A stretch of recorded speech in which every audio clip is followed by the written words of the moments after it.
What do you invest in? What do you do? Mhm. So I have I call myself an investor. Number one, I started calling myself an investor before I even just bought the house to flip. And the reason I did that is because you you kind of have to step into roles before you can make it, fake it till you make it. I hate that word because I didn't fake anything. But if I was going to be an investor, I had to act and think like one. So, and the first step is I mean, it sounds corny, but looking in the mirror and saying, I am a real estate investor. Why not me? Instead of like, how can I get this done? I'll never be able to do that. It's like, why not? Why not me? Why can't I do it? So I haven't done a lot of investing, and I was going to say that like you the podcast that you have here with you and Tiffany. I mean, you guys have done it. You've done a lot, and there's people out there that have podcasts that they're all over social media, and they haven't done even like a fraction of the stuff that you all have done. So the work you're doing, I don't want to sound corny, but the work you're doing is important because you have truth behind what you're saying, and you've been there, done that. So if you're going to go, I mean, you wouldn't go learn how to be a car mechanic from a radiologist. You know what I mean? Like you're going to learn investing from an investor. So Cool. my area of expertise, or my wheelhouse, so to speak, is real estate, and it's on the transaction side of being an agent. But it's funny how I ended up here. I started out my working career at 14 years old in the restaurant business, and I just stuck in that business for over 20 years. I got a culinary degree. I got a bachelor's degree in food and beverage management. I was running restaurants and doing all that. And but I would go to work and I would just dread walking in the door. I would just sit in my car and I'm like, I don't want to get out. Like the door handle of my car was so heavy. I'm like, something's got to change. So I started listening to. I've always been interested in investing and curious about it.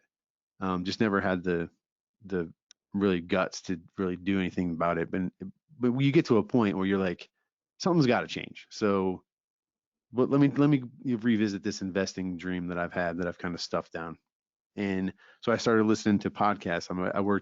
I'm in South Atlanta. It took me about 40 minutes to get to work. So in the car, 40 minutes, that's without traffic. If you're familiar with Atlanta, oftentimes it was a lot longer than that.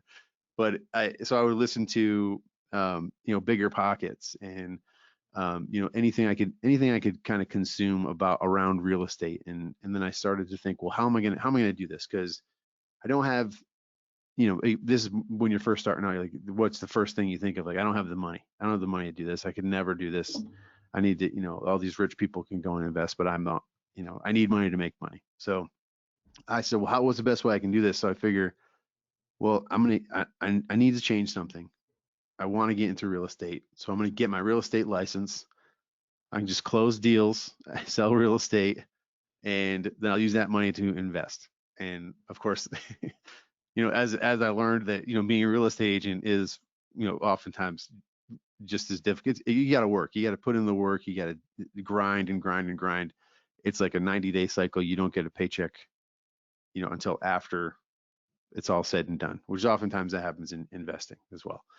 So, so that's what I did. And I got to another point where I'm, I'm looking around and doing this stuff, doing these activities as a real estate agent. And I was like, this is not what I was anticipating. It's not what I planned on doing. So that was the big shift. That was the moment that I was like, I have to make a plan. I have to figure this out. Otherwise, like life is just going to keep happening to me, and I'm allowing this to happen. So it's that I forget who said it. I listen to so many, you know, I listen to Jim Rohn and all those guys, Zig Ziglar, Tony Robbins. So I forget which one said what, and oftentimes they say similar things. But it was in essence it's like if you fail to plan, if you fail to plan, you plan to fail, kind of thing. Hmm. And my thing was really I was, without organizing my days and setting a plan and setting goals, I was allowing other people to set my life, basically. So Absolutely. I was working to help other people get rich, basically, or build wealth. Especially when I moved into the real estate space. It's like, and then I started working with investors as an agent, and it just really, I've always had the goal of investing. So I buckled down. I started connecting with investors. I did I guess you call it a class, like a group, like a mastermind with investors, with new investors that was led by seasoned investors. And in that class, it just really clicked for me. And it wasn't like that I was hearing anything new information. It was just like I was ready to hear it at that moment. So, and this was like right when the market was starting to go up, and all the investors, all the new investors were saying, you can't find a deal out there. You can't find a deal out there. Everybody wants, they think that it's a seller's market. Nobody wants to sell their house.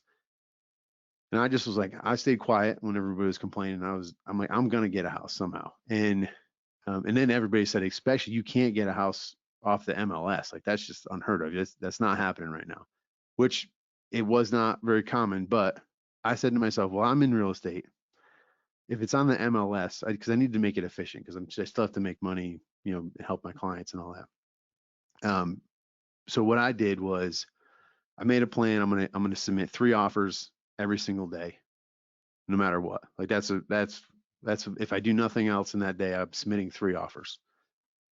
How am I going to pay for it? What, when's going to, all these other questions were not, I didn't get to that point. It wasn't tomorrow when I was under contract where I had to get those answers. You know what I mean? So I was just committing to making 3 offers a day. So I did that. I made 3 offers a day it had to be 4 months. I mean, I took weekends off. So it was probably 5 days a week, 5 to 6 days a week. I'm making 3 offers a day. And of course I get no answer. Sometimes I get an answer, and it was like a no, total rejection. Until I made a blind offer on a house, and it was a family that owned the house, where somebody had passed. They had been renting it for a while, but it was the original owners that owned the house. The house was built in 1960. And I sent an offer over, and it was for more than I was willing to pay for it, but it was blind offer. So I'm like, I'm going to go over, and then I don't, it's not a game. It's not really a game, but we play that, I'm going to make this offer. This is what I would pay for it if it's in the condition that the pictures are telling me it's in, and so on and so forth. So, Mm-hmm. it come to find out the family was getting offers from investors and big companies, and they didn't feel comfortable selling their family home to a big company because they weren't sure, they wouldn't love it like they did, so to speak. So being me as like just a single, I have an LLC, but just, I'm the only member of the LLC.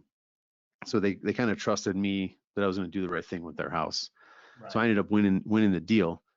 I did, of course, it helped that I came in about 10,000 over what the other companies were asking. So that did help. But at the same, I ended up, and we can talk about the numbers and all that if you want, but um, that that's how it started. And it was, I mean, I said I didn't worry about the money and all that. I had spoken with a ton of hard money lenders. I had some money for down payment. So I had things in line so when it's time to pull the trigger, I could pull the trigger and get all that stuff together. But what I found out is like most lenders, they're like, well, when you have a deal, come talk to me. Like I'm not going to waste my time talking to you now. You don't even have a deal. I'm like, but I need you there when I do have a deal. They're like, well, bring a deal. And so that's a scary part for a lot of new investors. At least it was for me. It's like I get under contract, and then like, what if I can't pay for it? And it's like, well, I mean, yeah, you just get out of it and due diligence. I don't know, but there's ways, like, to be scared of that is, I realized that it was just a limiting belief that turned into an excuse, for a long time. So